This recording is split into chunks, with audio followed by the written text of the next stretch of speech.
সম্প্রতি সামাজিক যোগাযোগ মাধ্যম টেলিগ্রামের প্রতিষ্ঠাতা ও প্রধান নির্বাহী কর্মকর্তা পাভেল দুরভকে গ্রেপ্তার করেছে ফরাসি পুলিশ। শনিবার প্যারিসের লা বুর্জে বিমানবন্দর থেকে তাকে গ্রেপ্তার করা হয়। রুশ বংশোদ্ভূত ৩৯ বছর বয়সী ধনকুবেরকে টেলিগ্রাম অ্যাপ সম্পর্কিত একটি অপরাধে জড়িত থাকার ঘটনায় গ্রেপ্তার করা হয়েছে বলে জানিয়েছে দেশটির পুলিশ। গ্রেপ্তারের পর থেকেই তাকে নিয়ে চলছে নানা জল্পনা কল্পনা। এগুলোর মধ্যে অন্যতম তিনি শতাধিক সন্তানের পিতা। মঙ্গলবার সিএনএনের এক প্রতিবেদনে পাভেলের জীবনের নানা অজানা তথ্য উঠে এসেছে। তার সঙ্গে বিশ্লেষকরা মার্ক জাকারবার্গের কারিগরি জ্ঞান ও প্রাচুর্য, জ্যাক ডর্সের উদ্ভট জীবনযাপন ও ইলন মাস্কের স্বাধীনতাকামী কার্যকলাপের মিল খুঁজে পান। সঙ্গে মাস্কের মতো তিনিও অসংখ্য সন্তান জন্মদানের ধারণায় বিশ্বাসী।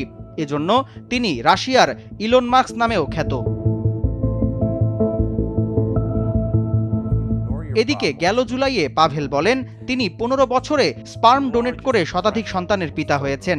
টেলিগ্রামকে দেয়া এক সাক্ষাৎকারে তিনি জানান তার সন্তানেরা ১২টি দেশে ছড়িয়ে আছে। ব্লুমবার্গের দেয়া তথ্য মতে তার রয়েছে $৯১৫ কোটি সম্পদ। ফ্রান্স, সংযুক্ত আরব আমিরাত ও রাশিয়া সহ অন্তত ৭টি দেশের পাসপোর্ট রয়েছে তার। বেশ কয়েকটি দেশে নিজের বাড়িও রয়েছে পাভেলের।